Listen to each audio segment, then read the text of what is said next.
আসসালামু আলাইকুম সকলকে। আশা করি তোমরা সকলেই ভালো আছো এবং যে যেখানে আছো আল্লাহর রহমতে নিরাপদে আছো। হালকা স্টাইল স্কুল সেগমেন্টের নতুন একটি ভিডিওতে তোমাদের সকলকে স্বাগতম জানাচ্ছি। তোমাদের সাথে আছি আমি মুশফিকুর রহমান সানাউল্লাহ। পড়াশোনা করছি ইসলামের ইতিহাস ও সংস্কৃতি বিভাগ, চট্টগ্রাম বিশ্ববিদ্যালয়ে। আজকের লেকচারে মূলত আমরা আলোচনা করব তোমাদের যেই নবম দশম শ্রেণীর ইসলাম শিক্ষা বই আছে, এই ইসলাম শিক্ষা বইয়ের ২য় অধ্যায় নিয়ে। এই ২য় অধ্যায়ের নামটা হচ্ছে কি? ২য় অধ্যায়ের নাম হচ্ছে ইসলামী শরীয়তের উৎস। অর্থাৎ ইসলামের কিছু শরীয়ত আছে, একটা বাউন্ডারি আছে। আল্লাহ আমাদেরকে একটা বাউন্ডারি দিয়ে দিয়েছেন এবং আমরা কিন্তু এর বাহিরে যেতে পারি না। আমাদের এই যে যতটুকু বাউন্ডারি দিয়ে দিয়েছেন, এই বাউন্ডারিটাকে মূলত শরীয়ত বলা হয়।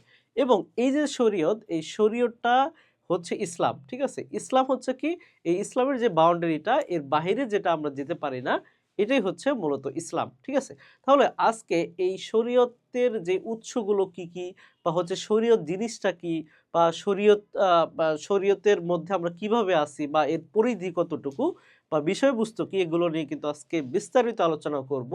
তাহলে চলো কথা না বাড়িয়ে আমরা শুরু করে দেই। প্রথমে দেখো, প্রথমে আছে হচ্ছে আমাদের শরীয়ত বলতে কি বোঝায়। ঠিক আছে? শরীয়ত বলতে আমরা যেটা আমরা বলেছিলাম আগে সেটাই বলতেছি, যে শরীয়ত মানে হচ্ছে একটা বাউন্ডারি বা হচ্ছে একটা এরিয়া। আল্লাহ তাআলা আমাদেরকে এই বাউন্ডারি বা এরিয়া দিয়ে দিয়েছেন, এর বাহিরে আমরা যেতে পারি না। এইটাই হচ্ছে মূলত ইসলাম। ঠিক আছে? তো দেখো এখানে কি বলা হয়েছে, শরীয়ত হচ্ছে আরবি শব্দ। ঠিক আছে? এর অর্থ হচ্ছে পথ, রাস্তা। পথ বা রাস্তা, এগুলো এমসিকিউর জন্য খুবই গুরুত্বপূর্ণ। ঠিক আছে? পথ বা রাস্তা। ইসলামী পরিভাষায় ইসলামী কার্যনীতি বা জীবন পদ্ধতিকে শরীয়ত বলা হয়। ঠিক আছে? তাহলে শরীয়ত কাকে বলা হয়? ইসলামী কার্যনীতি বা জীবন পদ্ধতিকে শরীয়ত বলা হয়। অর্থাৎ আমাদের জীবন পদ্ধতি কি হবে, আমরা কিভাবে চলাচল করলে আমরা ইসলামের বাউন্ডারির মধ্যে বা ইসলামের মধ্যে থাকব, এটাই শরীয়ত নির্দেশ করে। সো যে আমাদের যে জীবন পদ্ধতি কেমন হবে, এটা কে বলে দেয়? শরীয়ত বলে দেয়। ঠিক আছে? তারপর বলছে যে ইসলামী আইন কানুন বা বিধিবিধানকে একত্রে শরীয়ত বলা হয়। অর্থাৎ কোন পশুর মাংস খাওয়া যাবে, কোনগুলো খাওয়া যাবে না, এই যে আদেশ নিষেধ বা হুকুম আহকাম যেটাকে বলি, এটা কে বলে দেয়? আমাদেরকে শরীয়ত বলে দেয়। ঠিক আছে? এই যে শরীয়ত যে বলে দেয়, এই যে বিধিবিধান, এগুলোকে একত্রে কি বলা হয়? শরীয়ত বলা হয়। ঠিক আছে? অর্থাৎ মহান আল্লাহ ও তার রাসূল সাল্লাল্লাহু আলাইহি সাল্লাম যেসব আদেশ নিষেধ ও পথ নির্দেশনা মানুষকে জীবন পরিচালনার জন্য প্রদান করেছেন, তাকে শরীয়ত বলা হয়। অর্থাৎ আল্লাহ এবং আল্লাহ রাসূল যা কিছু আমাদের পথ নির্দেশ করেছেন, ওই পথ নির্দেশকে কি বলা হয়?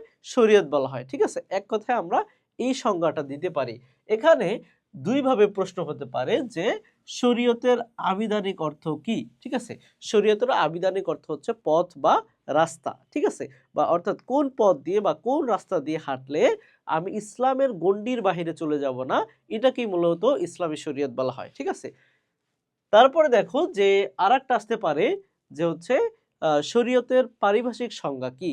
শরীয়তের পারিভাষিক সংজ্ঞা অনেক কিছু দেওয়া আছে। আমি মনে করি ব্যক্তিগতভাবে এই সংজ্ঞাটা তোমার কাছে, মানে আমার কাছে সবচেয়ে ভালো লাগছে, যে মহান আল্লাহ ও তার রাসূল সাল্লাল্লাহু আলাইহি সাল্লাম যেসব আদেশ নিষেধ ও পথ নির্দেশনা মানুষকে জীবন পরিচালনার জন্য প্রদান করেছেন, তাকে শরীয়ত বলা হয়। এইটুকু লিখলে সবচেয়ে বেশি বেস্ট হয়। তবে তুমি যদি লেখো ইসলামী কার্যনীতি বা জীবন পদ্ধতিকে শরীয়ত বলা হয়, এইটুকু লিখলেও কিন্তু তুমি ফুল নাম্বারেই পাচ্ছ। ঠিক আছে? তারপর দেখো কি বলছে, শরীয়ত সম্পর্কে আল্লাহ তাআলা বলেছেন, কি বলেছেন? অতঃপর আমি আপনাকে শরীয়তের উপর প্রতিষ্ঠিত করেছি, সুতরাং আপনি তার অনুসরণ করুন এবং আপনি অজ্ঞদের খেয়ালখুশির অনুসরণ করবেন না। ঠিক আছে? এটা সূরা আল জাসিয়া আয়াত নম্বর হচ্ছে 18 তে আল্লাহ তাআলা রাসূল সাল্লাল্লাহু আলাইহি সাল্লামকে উদ্দেশ্য করে বলছে যে আমি আপনাকে শরীয়তের উপর প্রতিষ্ঠিত করেছি। অর্থাৎ একটা শরীয়ত দিয়েছি, সুনির্দিষ্ট একটা গণ্ডি আপনাকে দিয়ে দিয়েছি। সুতরাং আপনি তার অনুসরণ করুন। এটা কাকে বলছে? আল্লাহ তাআলা রাসূল সাল্লাল্লাহু আলাইহি সাল্লামকে উদ্দেশ্য করে বলেছেন। এবং আপনি অজ্ঞদের খেয়াল খুশির অনুসরণ করবেন না। অর্থাৎ অজ্ঞরা যেভাবে চলে, যা মন চায় তাই করে, ওইভাবে খেয়াল খুশি মতো আপনিও চলবেন না। কারণ আমি আপনাকে কি দিয়ে দিয়েছি? শরীয়ত দিয়ে দিয়েছি। ঠিক আছে? তাহলে আশা করি এই পেজে সবকিছু তোমরা বুঝতে পারছো। তারপর আমরা একটু আগাই যে শরীয়তের বিষয়বস্তু ও পরিধি, এটা একটু স্টার মার্ক দিয়ে নাও, এটা হচ্ছে গ বা হচ্ছে ঘ নম্বরে আসে যে শরীয়তের বিষয়বস্তু ও পরিধি নিয়ে বিস্তারিত আলোচনা করো। ঠিক আছে, সো এই গ এবং ঘ নম্বরের জন্য এটা কিন্তু খুবই গুরুত্বপূর্ণ, তোমরা একটু পড়ে নাও বা শিখে নাও। শরীয়তের বিষয়বস্তু বা পরিধি হচ্ছে অত্যন্ত ব্যাপক, ঠিক আছে, অনেক বড় বিস্তর। ঠিক আছে, এ সম্পর্কে আল্লাহ তাআলা বলেছেন যে আজ আমি তোমাদের জন্য তোমাদের দিনকে পূর্ণাঙ্গ করলাম, তোমাদের উপর আমার নিয়ামত পরিপূর্ণ করলাম এবং তোমাদের জন্য ইসলামকে দিন হিসেবে মনোনীত করলাম। সূরা আল মায়দা আয়াত নম্বর 3। অর্থাৎ ইসলামের সর্বশেষ যুগে এসে আল্লাহ তাআলা এই আয়াতটা নাজিল করেছেন, আল ইয়াউমা আকমালতু লাকুম দীনাকুম ওয়া আতমামতু আলাইকুম নি'মাতি ওয়া রাদিতু লাকুমুল ইসলাম দীনা। এর অর্থ কি? এর অর্থ আমি যেটা পড়লাম সেটাই কি, যে আল ইয়াউমা আকমালতু লাকুম দীনাকুম, আল ইয়াউমা আজ থেকে, আকমালতু লাকুম দীনাকুম আমি পরিপূর্ণ করলাম তোমাদের দিনকে, ওয়া আতমামতু আলাইকুম নি'মাতি এবং তোমাদের উপর আমার নিয়ামত পরিপূর্ণ করলাম, ওয়ারদিতু লাকুমুল ইসলাম দীনা এবং তোমাদের জন্য ইসলামকে দিন হিসেবে মনোনীত করলাম। অর্থাৎ আল্লাহর কাছে একমাত্র মনোনীত ধর্মই হচ্ছে ইসলাম। ঠিক আছে, বা একমাত্র দিন ইসলামকে আল্লাহ তাআলা আমাদের জন্য মনোনীত করে পাঠিয়েছেন। তারপর দেখো, মুসলিম মনীষীগণ শরীয়তের বিষয়বস্তুকে প্রধানত 3টি ভাগে ভাগ করেছে। অর্থাৎ শরীয়তের বিষয়বস্তুকে মুসলিম মনীষী যারা ছিল তারা 3টি ভাগে ভাগ করেছে। কি কি? এটা কিন্তু তোমাদের এমসিকিউ আসে। ঠিক আছে, মুসলিম মনীষীগণ কয়টি ভাগে ভাগ করেছে? কয়টি? 3টি। এটা এমসিকিউতে আসে। দেখো কি বলছে, আকীদা বা বিশ্বাসগত বিধিবিধান, নৈতিকতা ও চরিত্র সংক্রান্ত রীতিনীতি, বাস্তব কাজকর্ম সংক্রান্ত নিয়ম কানুন। ঠিক আছে, এই 3টা মুখস্থ করার দরকার নাই, কিন্তু 3টা যে মনীষীরা বিষয়বস্তুকে ভাগ করেছে, 3টা ভাগে ভাগ করেছে, এই 3টা মানে 3 এই সংখ্যাটা মনে রাখা জরুরি, কিন্তু এই 3টা মনে রাখা তেমন জরুরি না। ঠিক আছে, তারপর দেখবো শরীয়তের গুরুত্ব। শরীয়ত হলো মহান আল্লাহ ও তার রাসূলের প্রদত্ত আদেশ নিষেধ ও বিধিবিধান। অর্থাৎ আল্লাহ তাআলা এবং তার রাসূল সাল্লাল্লাহু আলাইহি সাল্লাম যা কিছু আমাদেরকে বলেছেন এবং যা কিছু করতে মানা করেছেন, অর্থাৎ আদেশ এবং নিষেধ উভয়টাই, এটাই হচ্ছে আমাদের মূলত শরীয়ত। সুতরাং শরীয়ত মেনে চললে আল্লাহ তাআলা ও তার রাসূল খুশি হন। অন্যদিকে শরীয়ত অস্বীকার করা আল্লাহ তাআলা ও তার রাসূলকে অস্বীকার করার নামান্তর। অর্থাৎ যে শরীয়তকে অস্বীকার করবে সে আল্লাহ এবং তার রাসূলকে অস্বীকার করবে। কারণ এই শরীয়ত বলতে আল্লাহ তাআলা এবং তার রাসূল যা কিছু বলেছেন তাই হচ্ছে শরীয়ত। যে শরীয়ত অস্বীকার করে সে আল্লাহ এবং রাসূলকেই মূলত অস্বীকার করে। ঠিক আছে, এটা একটু তোমরা দাগিয়ে নাও। ঠিক আছে, শরীয়ত অস্বীকার করা হলো আল্লাহ ও তার রাসূলকে অস্বীকার করার নামান্তর। ঠিক আছে, এটা তোমাদের যে কোনো ভাবে ঘুরিয়ে একটা প্রশ্ন দিতে পারে। কোনো মুসলমান এরূপ কাজ করতে পারে না, এমনকি শরীয়তের এক অংশ পালন করা এবং অন্য অংশ অস্বীকার করাও মারাত্মক পাপ বা কুফর। ঠিক আছে, অর্থাৎ তুমি তোমার সুবিধা মতো যেটা মন চাইলো সেটা মানলা, আর অন্য অংশ যেটা তোমার কাছে কঠিন বা তোমার কাছে খারাপ লাগলো সেটা তুমি অস্বীকার করলা, এটা হবে না। যদি তুমি শরীয়ত মতো চলো, তোমার পূর্ণাঙ্গ শরীয়তকেই স্বীকার করতে হবে। তুমি মানো বা না মানো, তুমি মনে করো তুমি মানো না, কিন্তু এটা অস্বীকার করার কোনো সুযোগ তোমার নাই। ঠিক আছে, তারপরে বলছে যে এর দ্বারা জীবনের নানা ক্ষেত্রে ইসলামী বিধি নিষেধ জানা যায়। উত্তম চরিত্র ও নৈতিকতার নানা শিক্ষাও শরীয়তের বিবৃত হয়েছে। তাছাড়া শরীয়ত আমাদের ইবাদতের পদ্ধতি ও নিয়ম কানুন শিক্ষা দেয়। আত্মিক পরিশুদ্ধি অর্জনের উপায়, পারিবারিক ও সামাজিক সম্প্রীতি ইত্যাদিও শরীয়তের আওতাভুক্ত। ঠিক আছে, তাহলে এই ইবাদতের পদ্ধতি, নিয়ম কানুন যা কিছু আছে এগুলো সবকিছুই কি এই শরীয়তের অংশ। ঠিক আছে, শরীয়তের মধ্যে অন্তর্ভুক্ত। তারপর দেখো শরীয়তের উৎস সমূহ। ঠিক আছে, দেখো এই 2টা বিষয়ের সাথে কিন্তু সবাই একটা গোলমাল পাকায় ফেলায়, সেটা হচ্ছে ওই যে মনীষীরা এই শরীয়তের বিষয়বস্তুকে 3টা ভাগে ভাগ করছে, আর এই শরীয়তের উৎস। ঠিক আছে, এই 2টাকে বা এগুলোকে কি করা হয়, গোলমাল পাকায় ফেলায়। ওই মনীষীরা বিষয়বস্তুকে ৩টা ভাগে ভাগ করছে, কিন্তু শরীয়তের উৎস মূলত ৪টি। ঠিক আছে? শরীয়তের উৎস ৪টি। আর মনীষীরা শরীয়তের বিষয়বস্তুকে ৩টা ভাগে আলাদা ভাগ করছে। ঠিক আছে? ২টা কিন্তু এক জিনিস না। কি বলছে? শরীয়তের প্রধানত উৎস হচ্ছে ২টি। প্রধান উৎস হচ্ছে ২টি। কি, কি? আল কুরআন এবং আল হাদিস বা সুন্নাহ। ঠিক আছে? আল কুরআন বা আল হাদিস, সুন্নাহ। পরবর্তীতে কুরআন ও সুন্নাহ স্বীকৃতি ও নির্দেশনার ভিত্তিতে শরীয়তে আরো ২টি উৎস নির্ধারণ করা হয়। এগুলো হলো ইজমা ও কিয়াস। অর্থাৎ শরীয়তের উৎস যদি আসে তাহলে কয়টা দিবা? ৪টা। আর যদি প্রধানত বলে তাহলে দিবা কয়টা? ২টা। কোরআন ও আল হাদিস বা সুন্নাহ। ঠিক আছে? আল হাদিস এবং সুন্নাহ একই জিনিস। ঠিক আছে? সুন্নাহ কোনগুলা? যেগুলো হচ্ছে রাসূল সাল্লাল্লাহু আলাইহি ওয়াসাল্লাম করেছেন, এবং হাদিস কোনগুলা? যা রাসূল সাল্লাল্লাহু আলাইহি ওয়াসাল্লাম করেছেন বা তার মুখশ্রিত মুখের যে ভাষা বা মুখ দিয়ে যেই কথাগুলো বলেছেন সেগুলোই কি? হাদিস। তাহলে সুন্নাহ এবং হাদিস একই কথা। ঠিক আছে? তাহলে এই কুরআন এবং হাদিস অনুসারে কি করছে? এই ২টা আরো ২টা বাড়াইছে। সেটা হচ্ছে কোরআন, সুন্নাহ, ইজমা, কিয়াস। কোরআন, হাদিস, ইজমা, কিয়াস। কোরআন, হাদিস, ইজমা, কিয়াস। তাহলে শরীয়তের উৎস প্রধানত কয়টা? প্রধানত ২টা। কোরআন এবং হাদিস বা সুন্নাহ। আর যদি আসে যে কুরআনের উৎস কয়টি, সরি, শরীয়তের উৎস কয়টি? তাহলে ৪টি। প্রধানত না বলে ২টি। ঠিক আছে? তাহলে কি, কি? কুরআন, হাদিস, ইজমা, কিয়াস। ঠিক আছে? এই ৪টা। ৪টি। তারপর দেখো শরীয়তের উৎস আল কুরআন। ঠিক আছে? আমরা এই যে ৪টা উৎস আলাদা আলাদাভাবে কিন্তু আমরা বিস্তর আলোচনা করব, এবং এই কুরআনের কয়েকটা সূরাও কিন্তু আমরা অর্থসহ এবং এগুলোর শিক্ষা, এগুলোর তোমার হচ্ছে শানে নুজুল, এগুলো কিন্তু আমরা জানবো সামনে। দেখো কি বলছে? শরীয়তের সর্বপ্রথম ও সর্বপ্রধান উৎস হলো আল কুরআন। ঠিক আছে? এটা একটু ভালো করে দাগায় নাও, এটা একটু স্টার মার্ক করে নাও যে শরীয়তের সর্বপ্রথম ও সর্বশ্রেষ্ঠ উৎস কোনটি? আল কুরআন। ঠিক আছে? আল কুরআনের শরীয়তের অকাট্য প্রমাণ, প্রামাণ্য দলিল, মানব জীবনের প্রয়োজনীয় সকল বিষয়ের সমাধান সূচক মূলনীতি ও ইঙ্গিত আল কুরআনে বিদ্যমান। আল্লাহ তাআলা বলেছেন, আর আমি আপনার প্রতি কিতাব নাজিল করেছি প্রত্যেক বিষয়ের স্পষ্ট ব্যাখ্যা স্বরূপ। ঠিক আছে? তাহলে সূরা না হলে আল্লাহ তাআলা বলে দিয়েছে রাসূল সাল্লাল্লাহু আলাইহি সাল্লামকে উদ্দেশ্য করে যে আমি আপনার প্রতি কিতাব নাজিল করেছি প্রত্যেক বিষয় স্পষ্ট ব্যাখ্যা স্বরূপ। অর্থাৎ সবকিছু স্পষ্ট ব্যাখ্যা দিয়ে আমি আপনার উপরে কি করেছি? কুরআন নাজিল করেছি। কুরআন মাজিদ সহজ ও সাবলীল ভাষায় নাজিলকৃত। এতে কোনরূপ অস্পষ্টতা, বক্রতা কিংবা জটিলতা নেই। অতি সাধারণ মানুষও এ থেকে শিক্ষা গ্রহণ করতে পারে। আল্লাহ তাআলা বলেন, আর আমি তো কোরআনেই আপনার ভাষায় সহজ করে দিয়েছি যাতে তারা উপদেশ গ্রহণ করে। অর্থাৎ বলছে যে আপনার কি, মানে এটা কে বলছে? আল্লাহ তাআলা রাসূল সাল্লাল্লাহু আলাইহি ওয়াসাল্লামকে উদ্দেশ্য করে বলছে যে আমি তো কোরআনকে আপনার ভাষাতেই কি করেছি? নাজিল করেছি যাতে তারা উপদেশ গ্রহণ করতে পারে। অর্থাৎ আপনার ভাষা বলতে কি বুঝাইছে?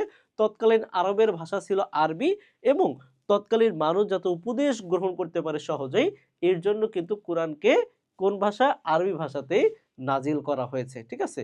তাহলে ওই সময় আরবের ভাষা আরবি থাকা, অর্থাৎ রাসূল সাল্লাল্লাহু আলাইহি সাল্লামের ভাষা আরবি থাকায় কোরআনকেও আরবি ভাষায় নাজিল করা হয়েছে। ঠিক আছে? যাতে তারা কি করে? উপদেশ গ্রহণ করে। তারপরে দেখো অবতরণ। ঠিক আছে? আল কুরআন মহান আল্লাহ তাআলার কালাম। এটি লৌহে মাহফুজে সংরক্ষিত ফলকে লিপিবদ্ধ। এমসিকিউ, এটা 3 স্টার দাও। ঠিক আছে? 3 স্টার দাও। যে হচ্ছে লৌহে মাহফুজ বা লৌহে মাহফুজ কি? এল সংরক্ষিত ফলক, যেখানে এই আল কুরআন লিপিবদ্ধ আছে। এ সম্পর্কে আল্লাহ তাআলা বলেছেন, বস্তুত এটি সম্মানিত কুরআন সংরক্ষিত ফলকে লিপিবদ্ধ। বাল হুয়া কুরআনুম মাজিদ ফি লাওহিম মাহফুজ। ঠিক আছে? আল্লাহ তাআলা সর্বপ্রথম কদরের রাতে গোটা কুরআন মাজিদ লৌহে মাহফুজ থেকে বাইতুল ইজ্জাহ নামক স্থানে নাজিল করেন। এখানে কয়েকটা এমসিকিউ আছে। দেখো কি বলছে? কখন নাজিল করা হয়েছে?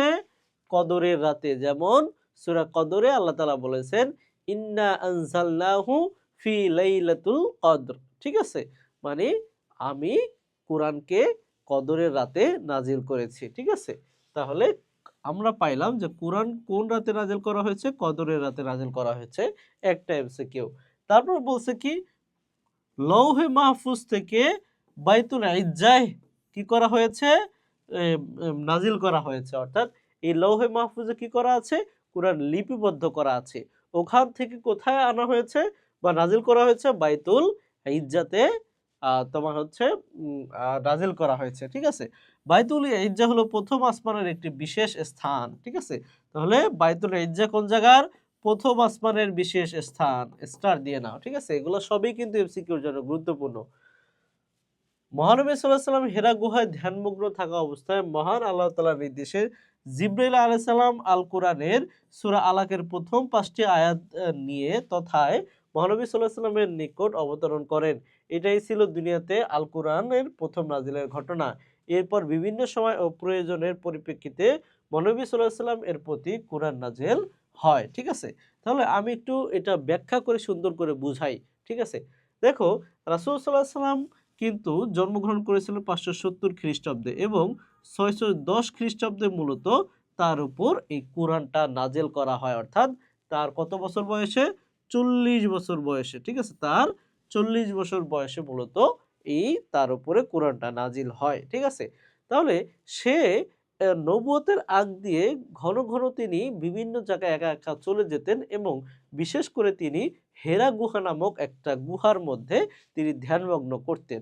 তিনি একদিন ধ্যানমগ্ন করতেছিলেন এবং তখন দেখলেন যে 600 ডানাওয়ালা বিশাল দেহী একজন মানুষ আসলো। ঠিক আছে, এসে তাকে বলা হইল যে হে নবী আপনি বলুন, কুল মানে সূরা আলাকের যে প্রথম 5টা আয়াত আছে যে কুল ইন্না আনজালনা সূরা আলাকের যে 5টা আয়াত আছে সেই 5টা আয়াত কিন্তু প্রথমে নাজিল করা হইল। ঠিক আছে, তাহলে এই 5টা আয়াত যখন নাজিল করা হয় তখন কিন্তু তিনি ভয়ে কাঁপতেছিলেন। ঠিক আছে, কাঁপতেছিলেন এবং তিনি তার কিন্তু জ্বর এসে পড়েছিল। রাসূল সাল্লাল্লাহু আলাইহি ওয়াসাল্লাম জ্বর এসে পড়েছিল। কারণ তিনি এরকম কিন্তু কোনোভাবেই কোনো সময় দেখেন নাই।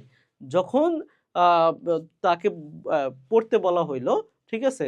ইকরা বিসমি রাব্বিকাল্লাযী খালাক, খালাকাল ইনসানা মিন আলাক, ইকরা ওয়া রাব্বুকাল আকরামুল্লাযী আল্লামা বিল কলাম, আল্লামাল ইনসানা মা লাম ইয়ালাম। এই 5টা আয়াত তাকে বলতে বলা হইল, কিন্তু তিনি বলছিলেন যে আমি তো পড়তে পারি না। ঠিক আছে, তখন ওই বিশাল দেহী জিবরাইল আলাইহিস সালাম তাকে এসে বুকের সাথে বুক চাপ দিলেন। ঠিক আছে, এবং সেই চাপে তার পুরো জ্বর এসে পড়লো এবং তিনি কিন্তু ওখান থেকে হযরত খাদিজা রাদিয়াল্লাহু তাআলা আনহার কাছে গেলেন এবং তিনি বলতে লাগলেন জামবিলুনি জামবিলুনি, আমাকে বস্ত্রাবৃত করো, আমাকে বস্ত্রাবৃত করো।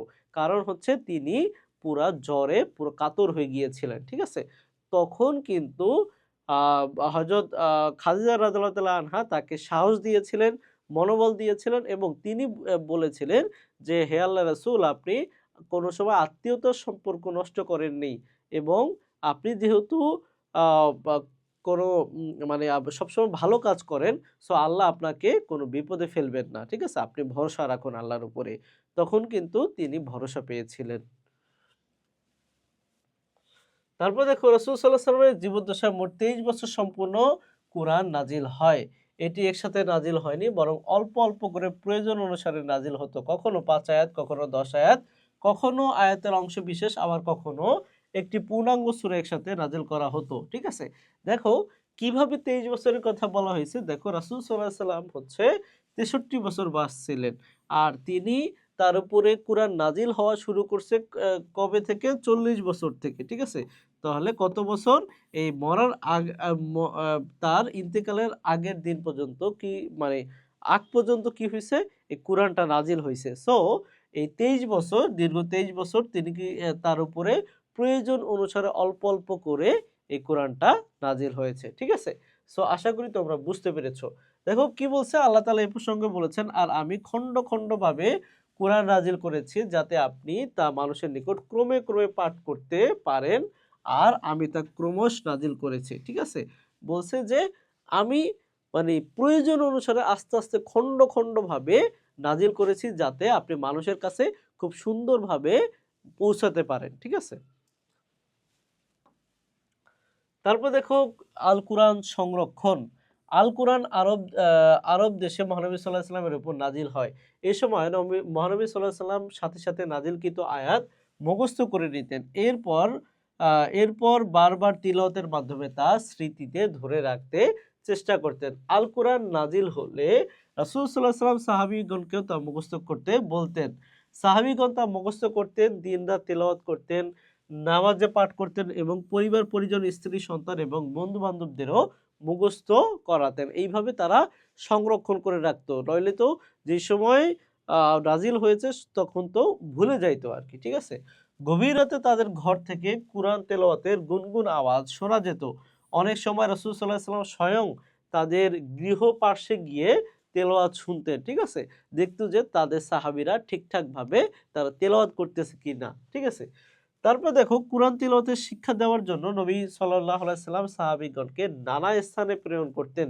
যেমন হিজরতের পূর্বে তিনি হযরত মুসাব ইবনে উমাইর রাদিয়াল্লাহু তাআলা আনহু ও আব্দুল্লাহ ইবনে উম্মে মাকতুম রাদিয়াল্লাহু তাআলা আনহুকে কুরআন শিক্ষাদানের জন্য মদিনায় প্রেরণ করেন। এভাবে মুখস্থ করার মাধ্যমে কুরআন সর্বপ্রথম সংরক্ষণ করা হয়। ঠিক আছে?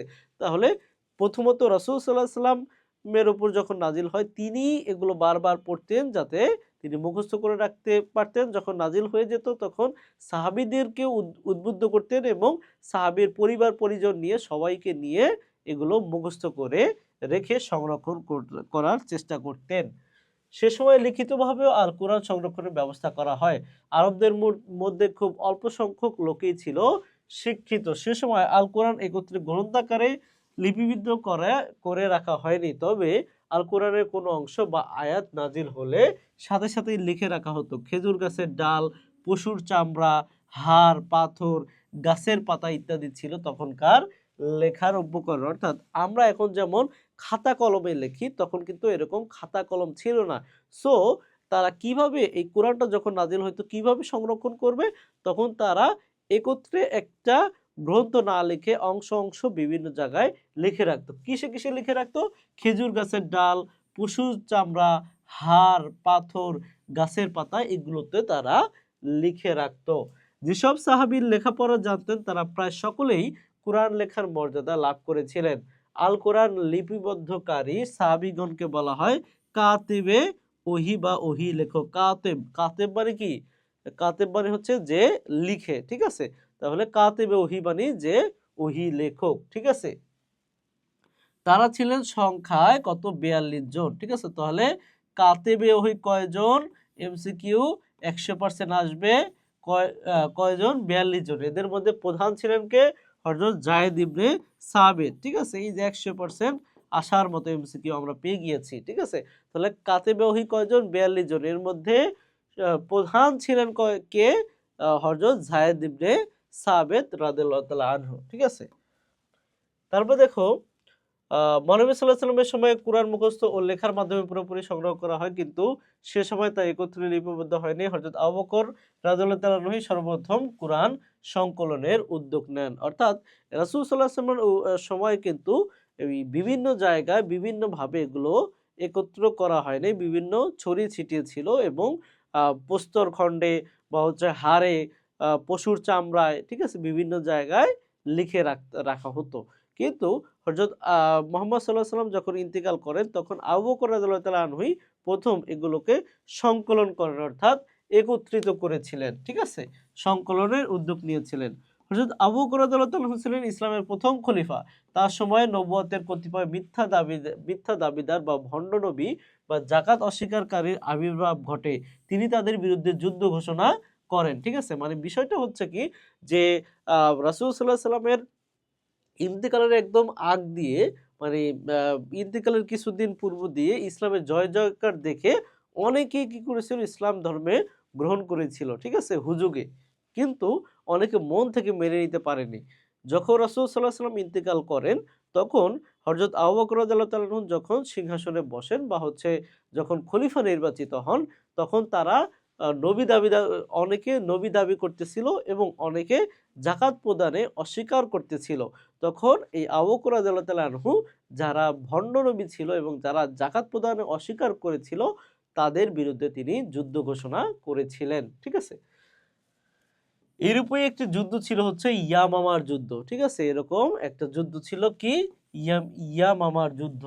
এটি মুসাইলামা ইবনে কাজ্জাব নামক ভণ্ড নবীর বিরুদ্ধে পরিচালিত হয়, ঠিক আছে? তাহলে কোন নবী?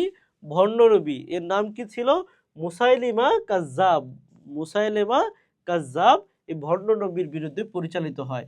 এই যুদ্ধে বহু সংখ্যক কোরআনের হাফিজ সাহাবী শাহাদাত বরণ করেন। এতে হযরত ওমর রাদিয়াল্লাহু তাআলা আনহু উদ্বিগ্ন হয়ে পড়েন। তিনি ভাবলেন যে এভাবে হাফেজ সাহাবীগণ শাহাদাত বরণ করতে থাকলে এক সময় কোরআন মুখস্থকারী লোকের সংখ্যাই পাওয়া যাবে না, ফলে কোরআন বিলুপ্তির আশঙ্কা দেখা দিবে। সুতরাং তিনি হযরত আবু বকর রাদিয়াল্লাহু তাআলা আনহুকে কোরআন সংকলন করে গ্রন্থাকারে লিপিবদ্ধ করার পরামর্শ দান করেন। তোমাদেরকে আমি একটু সামারি বলে দিই।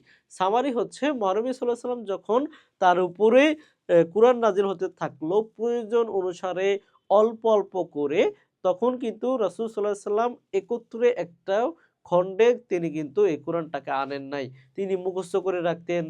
তারপর হচ্ছে বিভিন্ন প্রস্তর খণ্ডে, তারপর হচ্ছে হাড়ে, তারপরে হচ্ছে গাছের পাতায়, গাছের বাকলে বিভিন্ন জায়গায় লিখে রাখা হইতো কিছু কিছু অংশ।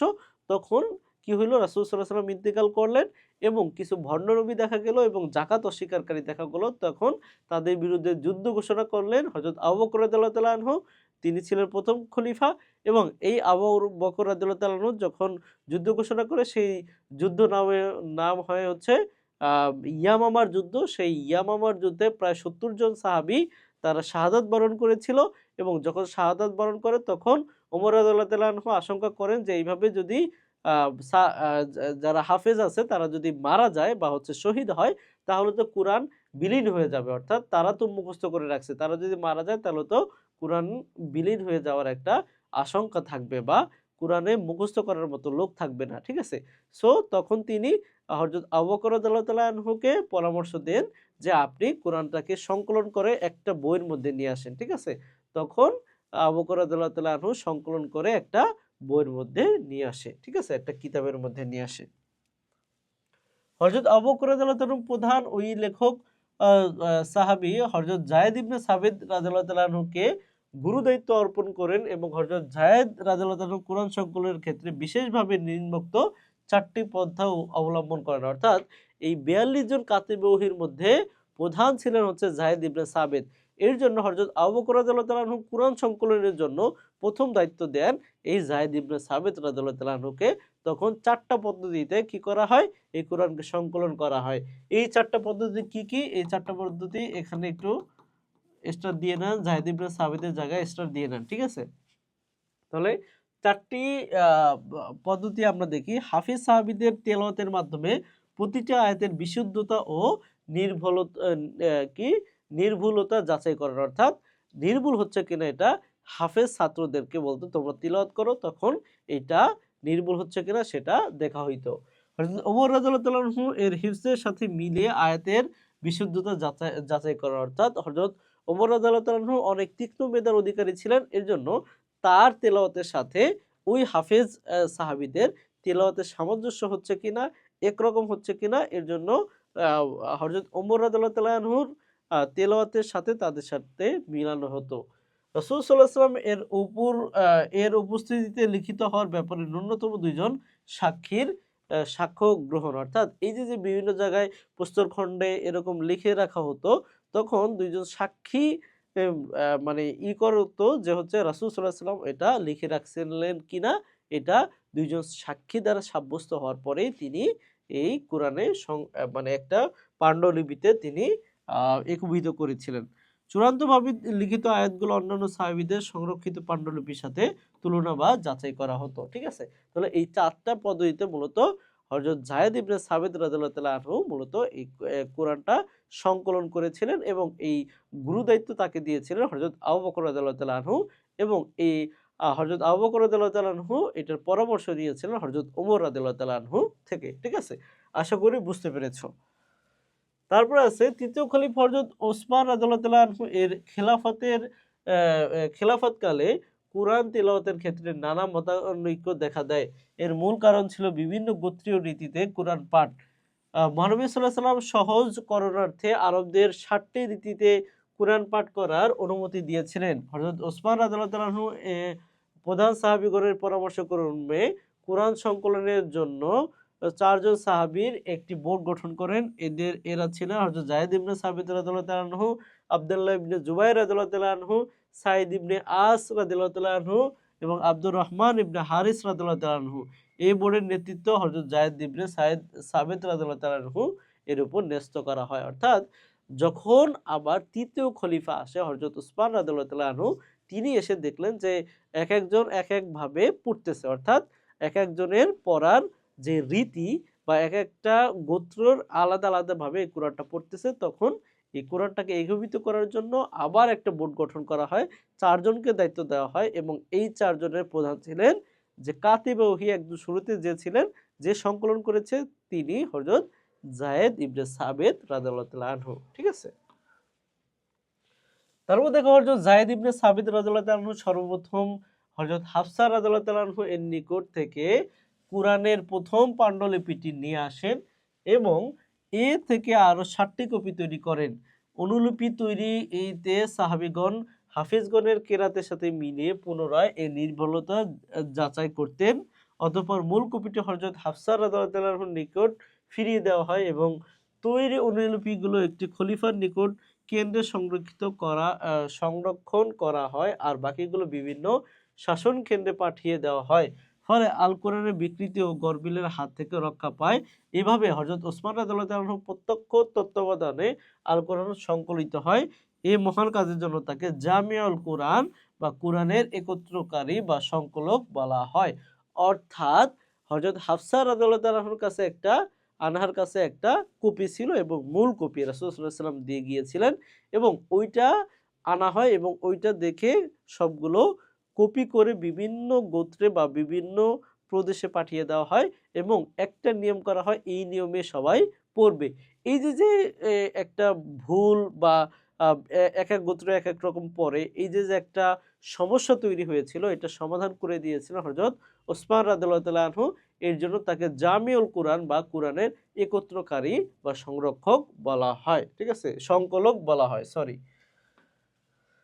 তারপর দেখো হযরত ওসমান রাদিয়াল্লাহু তাআলা আনহু এ সময় তৈরিকৃত কুরআনের পান্ডুলিপিতে হরকত বা স্বর চিহ্ন ছিল না। ফলে অনারব মুসলমানগণ কোরআন তেলাওয়াতে বেশ অসুবিধার সম্মুখীন হন। ইরাকের উমাইয়া বংশীয় শাসনকর্তা হাজ্জাজ ইবনে ইউসুফ পবিত্র কুরআনের হরকত সংযোজন করে এই অসুবিধা দূর করে। ফলে অনারবগণের জন্য কোরআন তেলাওয়াতের বাধা অপসারিত হয়। অর্থাৎ এই যে আমরা যখন কোরআন পড়ি দেখব জবর জের আছে। এই জবর জের না থাকলে আমরা যারা আরবের বাহিরে আছি, যারা আরবিতে কথা বলি না, তাদের পড়তে কষ্ট হয়। এর জন্য কিন্তু উমাইয়া খলিফা পরে এসে হাজ্জাজ ইবনে ইউসুফ, নাম কি ছিল? হাজ্জাজ ইবনে ইউসুফ, তিনি কি করেছিলেন? তিনি কোরআনে হরকত প্রদান করেছিলেন। ঠিক আছে? তাহলে হরকত প্রদান করে কে? এই হাজ্জাজ ইবনে ইউসুফ। এইটা একটু দাগিয়ে রাখবা, এটা এমসিকিউটা আসার মতো একটা এমসিকিউ। ঠিক আছে? তারপর দেখো মাক্কি ও মাদানী সূরা বলতে কি বোঝায়। মাক্কি সূরা কি, মাদানী সূরা কি, তোমাদের বলার আগে আমি একটু তোমাদেরকে একটু পিছনে নিয়ে যাব। 570 হচ্ছে রাসূল সাল্লাল্লাহু আলাইহি ওয়াসাল্লামের জন্ম। ঠিক আছে? 610 হচ্ছে রাসূল সাল্লাল্লাহু আলাইহি ওয়াসাল্লাম হচ্ছে নবুয়ত পাইছে। নবুয়ত। ঠিক আছে? অর্থাৎ কুরআন নাযিল শুরু হইছে। 622 হচ্ছে রাসূল সাল্লাল্লাহু আলাইহি ওয়াসাল্লাম মূলত উম মক্কা থেকে মদিনায় হিজরত করে। ঠিক আছে? মক্কা থেকে মদিনা হিজরত। 600 তোমার হচ্ছে বলতে পারি 630 হচ্ছে মক্কা বিজয় করে। ঠিক আছে? আর 632 হচ্ছে রাসূল সাল্লাল্লাহু আলাইহি ওয়াসাল্লাম ইন্তেকাল করে। ইন্তেকাল। এবার তোমাকে মাক্কি সূরা, মাদানী সূরা আমি 1 মিনিটে বুঝাই দেব। দেখো 570 থেকে 622 পর্যন্ত মক্কা থেকে মদিনায় যাওয়ার আগ পর্যন্ত যেই টাইমটা রাসূল সাল্লাল্লাহু আলাইহি ওয়াসাল্লাম মক্কায় ছিলেন, সেই টাইমটায় অর্থাৎ ওই সময়ে যত সূরা নাজিল হয়েছে সবগুলোকে কি বলা হয়? মাক্কি সূরা বলা হয়, ঠিক আছে? মাক্কি সূরা বলা হয়। এক কথা আমি যদি বলি যে ৫০০ অর্থাৎ ৬১০ এ যেহেতু নবুয়ত পাইছে, ৬১০ থেকে ৬২২ খ্রিস্টাব্দের মধ্যে অর্থাৎ মক্কা থেকে মদিনায় পৌঁছানোর আগ পর্যন্ত যেই সূরাগুলো মক্কায় বসে নাজিল হয় সেগুলোকে মাক্কি সূরা বলা হয়। আর মদিনায় পৌঁছানোর পর থেকে একদম ইন্তেকাল পর্যন্ত অর্থাৎ এই ৬২২ থেকে ৬৩২ পর্যন্ত যে সময়টা আছে এই সময়কালে যেই সূরাগুলো নাজিল হয় সেগুলোকে মাদানী সূরা বলে। এক কথায় আশা করি তোমরা খুব ভালোভাবে বুঝতে পেরেছো। দেখো তারপরে সংজ্ঞার সময় আরো সুন্দরভাবে বুঝাবো। আল কোরআনের সর্বমোট হচ্ছে ৩০টা অংশে বিভক্ত। এর জন্য আমরা কি বলি? আল কোরআন হচ্ছে ৩০ পারা। এই অংশগুলোকে পারা বলা হয়। কুরআন মাজিদে রয়েছে ১১৪টি সূরা। তাহলে কয়টি সূরা রয়েছে? ১১৪টি সূরা। এগুলো কিন্তু এমসিকিউতে আসে এবং ৬২৩৬টি বা মতান্তরে ৬৬৬টি আয়াত। তাহলে সূরা আছে ১১৪টা আর আয়াত আছে বিভিন্নভাবে। এটা কিন্তু হযরত আয়েশা সিদ্দিকা রাদিয়াল্লাহু তাআলা আনহা বলছে ৬২৩৬ আর এই জমহুর উলামায়ে কেরাম বলছে যে ৬৬৬৬। কিন্তু তুমি আবার ভাবতে পারো ভাইয়া তাহলে এই যে ঘুরে দেখলেই তো হয় কয়টা আয়াত আছে, এমন মতভেদ থাকার কি আছে?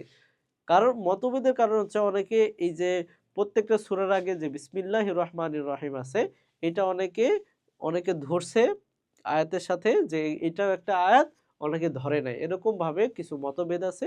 এই মতভেদের কারণে কিন্তু এই পার্থক্যটা হয়েছে। কেউ বলেছে ৬২৩৬, কেউ বলেছে ৬৬৬৬।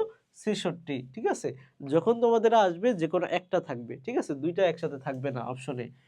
অবতরণের সময় বিবেচনায় কুরআন মাজিদের সূরা সম্পর্কে ২ ভাগে বিভক্ত। একটা হচ্ছে মাক্কি সূরা আর একটা হচ্ছে মাদানী সূরা। চলো দেখি মাক্কি সূরা কি মাদানী সূরা কি। প্রসিদ্ধ মত অনুযায়ী মহানবী সাল্লাল্লাহু আলাইহি ওয়াসাল্লাম মক্কা থেকে মদিনায় হিজরতের পূর্বে নাজিল হওয়া সূরা সমূহকে মাক্কি সূরা বলা হয়। অর্থাৎ মক্কা থেকে মদিনায় যাওয়ার আগ পর্যন্ত মদিনায় পৌঁছায় নাই। ঠিক আছে?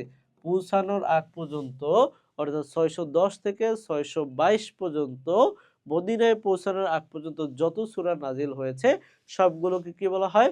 মাক্কি সূরা বলা হয়। আর মাক্কি সূরা কয়টি? মাক্কি সূরা হচ্ছে ৮৬টি। এটা খুব ইম্পর্টেন্ট। এগুলো কিন্তু আসে মাক্কি সূরা কয়টি, মাদানী সূরা কয়টি। এগুলো এমসিকিউতে আসে। আবার হচ্ছে তোমাদের যেই সৃজনশীলের ক নম্বর থাকে সেই সৃজনশীল ক নম্বরেও আসে যে মাক্কি সূরা কয়টি বা মাদানী সূরা কয়টি। ঠিক আছে? সো মাক্কি সূরার বৈশিষ্ট্য কি কি? এটা আসে হচ্ছে খ নম্বরে। ঠিক আছে? দেখো মাক্কি সূরার বৈশিষ্ট্য কি? মাক্কি সূরার বৈশিষ্ট্য হচ্ছে মাক্কি সূরা সমূহে তাওহীদ ও রিসালাতের প্রতি আহ্বান জানানো হয়েছে। ঠিক আছে? সবগুলোতে দেখবা যে মাক্কি এবং মাক্কি সূরাতে তাওহীদ রিসালাত নিয়ে কথা হইছে। আর হচ্ছে যেগুলো মাদানী সূরা আছে ওগুলাতে বিভিন্ন হুকুম আহকাম নিয়ে কথা হইছে। ঠিক আছে? দেখো কি বলা হয়েছে? দেখো মৃত্যুর পরবর্তী জীবন, কিয়ামত, জান্নাত, জাহান্নাম, আখিরাতের বর্ণনা এসব সূরায় প্রাধান্য লাভ করেছে। এইভাবে আসতে পারে যে কোন সূরায় মূলত মৃত্যুর পরবর্তী জীবন, কিয়ামত, জান্নাত, জাহান্নাম তথা আখিরাতের বর্ণনা এসব মানে আ এই বিষয়গুলো প্রাধান্য পেয়েছে। তখন অপশনে থাকবে মাক্কি সূরা, মাদানী সূরা নাকি কোন সূরা। ঠিক আছে? তখন তোমার কি দিতে হবে? যে মাক্কি সূরা। ঠিক আছে? কারণ এটা মাক্কি সূরার একটা অন্যতম বৈশিষ্ট্য। তারপর আছে শিরক কুফুরের পরিচয় বর্ণনা করে এগুলোর অসারতা প্রমাণ করা হয়েছে। মুশরিক ও কাফিরদের বিভিন্ন প্রশ্নের উত্তর দেওয়া হয়েছে। এতে পূর্ববর্তী মুশরিক ও কাফিরদের হত্যাযজ্ঞের কাহিনী, ইয়াতীমদের সম্পদ হরণ করা, কন্যা সন্তানকে জীবন্ত কবর দেওয়া ইত্যাদি কুপ্রথা ও কুআচরণের বিবরণ দেওয়া হয়েছে। ঠিক আছে? তাহলে মাক্কি সূরার বৈশিষ্ট্য আমরা দেখলাম। ঠিক আছে? আরো আছে দেখো পরবর্তী নবী রাসূলগণের সফলতা ও তাদের অবাধ্যদের শোচনীয় পরিণতি বর্ণনা রয়েছে। এ সূরাগুলোতে শরীয়তের সাধারণ নীতিমালার উল্লেখ রয়েছে। এতে উত্তম চরিত্র বৈশিষ্ট্যের বর্ণনা করা হয়েছে। এই সূরাসমূহ সাধারণত আকারে ছোট এবং আয়াতগুলো তুলনামূলক ছোট। ঠিক আছে? তাহলে এটা একটা ভালো একটা ঠিক আছে? এগুলো হচ্ছে আকারে ছোট এবং তুলনামূলক এগুলো কি মানে আয়াতগুলো তুলনামূলক অনেক ছোট। এর শব্দমালা শক্তিশালী, ভাব গম্ভীর ও অন্তরে প্রকম্পন সৃষ্টিকারী। এতে প্রসিদ্ধ বিষয়সমূহ শপথের মাধ্যমে উপস্থাপন করা হয়েছে। মাক্কি সূরা সমূহে অর্থ হে মানব জাতি কথাটি উল্লেখ আছে। ঠিক আছে, সো এই যে যেগুলো দেখতেছো এগুলো সবই মাক্কি সূরার মূলত বৈশিষ্ট্য। কয়েকটা অন্তত 5টা 10টা থেকে 5টা বৈশিষ্ট্য মুখস্থ করে রাখবা, কারণ তোমাদের সৃজনশীলের খ নম্বরে আসার সম্ভাবনা রয়েছে। ঠিক আছে, তারপর দেখো মাদানী সূরা। মাদানী সূরা কি? রাসূল সাল্লাল্লাহু আলাইহি সাল্লাম হিজরতের পর থেকে মক্কা থেকে মদিনায় পৌঁছানোর পর থেকে একদম তার ইন্তেকাল পর্যন্ত 632 পর্যন্ত যেই সময়কাল, এই সময়কাল অর্থাৎ প্রায় 10 বছরের মতো তিনি মদিনায় বসবাস করেন। এই টাইমে যেই সূরাগুলো তার উপর নাজিল হয়েছে সেগুলোকে কি বলা হয়? মাদানী সূরা বলা হয়। দেখো কি বলা হয়েছে, যে প্রসিদ্ধ মত অনুযায়ী রাসূল সাল্লাল্লাহু আলাইহি ওয়াসাল্লামের মদিনায় হিজরতের পর নাজিল হওয়া সকল সূরাকে কি বলা হয়? মাদানী সূরা বলে আখ্যায়িত করা হয়। মাদানী সূরা কয়টি? 28টা। তাহলে আরেকটা কয়টা জানলাম আমরা, দেখো 86টা আর হচ্ছে 28টা, মোট কয়টা হয়? 114টা। ঠিক আছে, তাহলে দেখো অনেক সময় আমরা কি করি, আমরা মাদানী সূরা ভুলে যাই। ঠিক আছে, তাহলে তোমরা কি করবে, 114টার সাথে 86টা বিয়োগ দিয়ে দিবা, তখনই দেখবো যে 28টা বের হয়ে গেছে। তুমি বুঝে যাওয়া যে মাদানী সূরা হচ্ছে 28টা। আবার যদি তুমি মাক্কি সূরা ভুলে যাও তাহলে তুমি কি করবা, 114 সাথে তুমি কি করবা, তুমি এই 24 মানে 28টা তুমি হচ্ছে বিয়োগ দিয়ে দিবা, তাহলে তুমি 86টা পেয়ে যাবা। আবার যদি তুমি কোরআনের সূরা কয়টা এটা ভুলে যাও, তাহলে এই 86টার সাথে 28টা তুমি যোগ দিয়ে দিবা, তাহলে তুমি কিন্তু পেরে যাবা। অর্থাৎ যোগ বিয়োগের মাধ্যমে 3টা এমসিকিউ কিন্তু পারার এখানে সম্ভাবনা রয়েছে। তারপর দেখি যে মাদানী সূরার বৈশিষ্ট্য কি কি। মাদানী সূরাসমূহে আহলে কিতাব তথা ইহুদি ও খ্রিস্টানদের প্রতি ইসলামের আহ্বান জানানো হয়েছে। এতে আহলে কিতাবের পথভ্রষ্টতা ও তাদের কিতাব বিকৃতির কথা বর্ণনা করা হয়েছে। আহলে কিতাব বলতে কি বোঝায়? যারা শুধুমাত্র কিতাব মানে, অর্থাৎ যারা রাসূল মানে শুধু কোরআন মানে কিন্তু হাদিস মানে না, এরকম অনেক আহলে কিতাব আছে। ঠিক আছে, তারপরে আছে যে এ সূরাসমূহে নিফাকের পরিচয় ও মুনাফিকের ষড়যন্ত্রের কথা উল্লেখ করা হয়েছে। যেমন সূরাতুল মুনাফিকুনে আল্লাহ তাআলা এই মুনাফিকদের অবস্থা সম্বন্ধে জানাইছে, এবং সর্বশেষ মুনাফিকদের অবস্থা অর্থাৎ ফলাফল কর্মফল কি হবে সেটাই জানানো হয়েছে। যেমন সেখানে বলা হয়েছে যে ইন্নাল মুনাফিকিনা ফিদ্দারকি আসফালি মিনান নার। ঠিক আছে, মুনাফিকদের জায়গা হবে কোথায়? একদম কোথায়? একদম জাহান্নামের তলদেশে। ঠিক আছে, তারপরে বলা হয়েছে ব্যক্তিগত, পারিবারিক, সামাজিক, জাতীয়, আন্তর্জাতিক শিক্ষা ও সাংস্কৃতিক নীতিমালা বর্ণিত হয়েছে। পারস্পরিক লেনদেন, উত্তরাধিকার, আইন, ব্যবসা বাণিজ্য, ক্রয় বিক্রয়, যাবতীয় অর্থনৈতিক কর্মকাণ্ডের বিধান বর্ণিত হয়েছে। তারপর দেখো বিচার ব্যবস্থা, দণ্ডবিধি, জিহাদ, পররাষ্ট্রনীতি ইত্যাদি বিষয় আলোচিত হয়েছে। ইবাদতের রীতিনীতি, সালাত, যাকাত, হজ, সাওম ইত্যাদির বিষয় কি বিবৃত হয়েছে। শরীয়তের বিধিবিধান, ফরজ, ওয়াজিব, হালাল, হারাম ইত্যাদি সুস্পষ্ট বর্ণনা আছে। এই সূরাগুলো ও আয়াতসমূহ তুলনামূলক দীর্ঘ। ঠিক আছে, তাহলে আমরা পাইছিলাম যে হচ্ছে তুলনামূলক ছোট কোনগুলো, যেগুলো হচ্ছে মাক্কি সূরা, আর যেগুলো মাদানী সূরা এগুলো হচ্ছে তুলনামূলক দীর্ঘ বা বড়। মাদানী সূরা সমূহে হে ঈমানদারগণ কথাটি উল্লেখ আছে, অর্থাৎ মাক্কিতে ছিল হে মানব সকল, আর মাদানীতে আছে হে ঈমানদার গণ। ঠিক আছে, ইয়া আইয়ুহাল্লাযীনা আমানু। ঠিক আছে, তারপর দেখো কি আছে যে তিলাওয়াতের গুরুত্ব ও মহত্ব, অর্থাৎ কোরআন তেলাওয়াতের কি কি গুরুত্ব আছে বা মহত্ব রয়েছে। দেখো কি বলছে যে তিলাওয়াত শব্দের অর্থ হচ্ছে পাঠ করা, আবৃত্তি করা, পড়া, অনুসরণ করা ইত্যাদি। আল কোরআনে পাঠ করাকে ইসলামের পরিভাষায় কোরআন তেলাওয়াত বলা হয়। কোরআন মাজিদ মুখস্থ পড়া যায়, আবার দেখেও তিলাওয়াত করা যায়, আর দেখে তিলাওয়াত করাকে নাজিরা তেলাওয়াত বলা হয়। ঠিক আছে, ক নম্বরে আসবে যে নাজিরা তেলাওয়াত কাকে বলে। কোরআনকে দেখে দেখে পড়াকে নাজিরা তেলাওয়াত বলে। ঠিক আছে, নাজিরুন মানে কি? দেখা। তাহলে দেখে দেখে কোরআনকে দেখে দেখে পড়াকে নাজিরা তেলাওয়াত বলা হয়। আল্লাহ তাআলা চিন্তা আহ, আল্লাহ তাআলা চিন্তা গবেষণা সহকারে কোরআন তেলাওয়াতের নির্দেশ দিয়েছেন। তিনি বলেছেন, তবে কি তারা কোরআন সম্বন্ধে একাগ্রতা সহকারে চিন্তা করে না, না তাদের অন্তরে তালাবদ্ধ।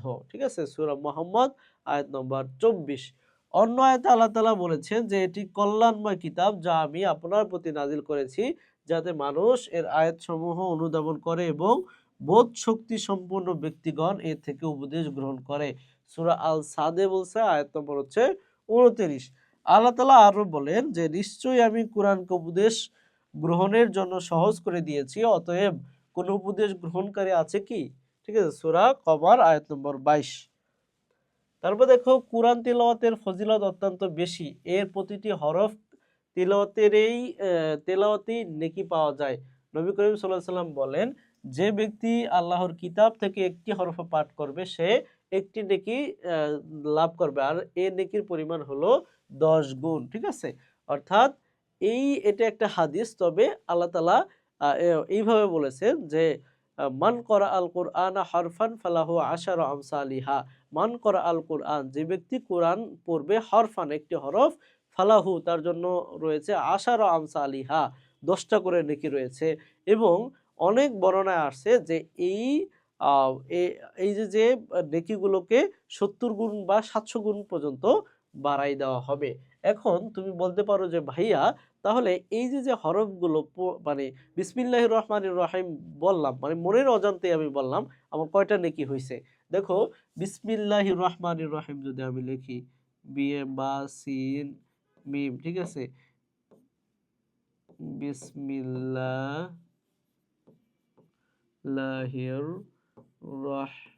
রহমানির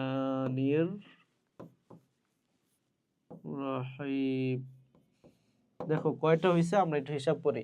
দেখো 1টা 2টা 3টা 4টা 5টা 6টা 7টা 8টা 9টা 10টা 11টা 12টা 13 14 15 16 17 18, 18টা এখানে শব্দ। ঠিক আছে, 18টাকে 18 মানে এই যে আমরা 18টা পড়লাম, তাহলে কি এটার জন্য কি একটা নেকি হয়েছে? না। 18টা নেকি হয়েছে? না। 18 ইন্টু 10, বুঝতে পারছো? 18 ইন্টু 10, তাহলে কত হইল? 0 0 0 8 2, 280টার নেকি হয়ে গেছে মনের অজান্তে। বিসমিল্লাহির রহমানির রহিম বলতে কতক্ষণ লাগে? কত মানে বেশি সময় লাগে? না, অল্প সময়ের মধ্যে আমাদের মনের অজান্তেই 280টা নেকি হয়ে গেছে, কিন্তু আমরা কিন্তু তা বুঝি না। এবং আল্লাহ তাআলা বলছেন এটাকে চাইলে আল্লাহ তাআলা 70 গুণ বা 700 গুণ পর্যন্ত বাড়াই দিবে। সুবহানাল্লাহ। ঠিক আছে, কিন্তু আমরা কিন্তু পড়তে চাই না। কত সহজ করে দিছে আমাদের জন্য আল্লাহ তাআলা আমল, কিন্তু আমরা করি না, আফসোস।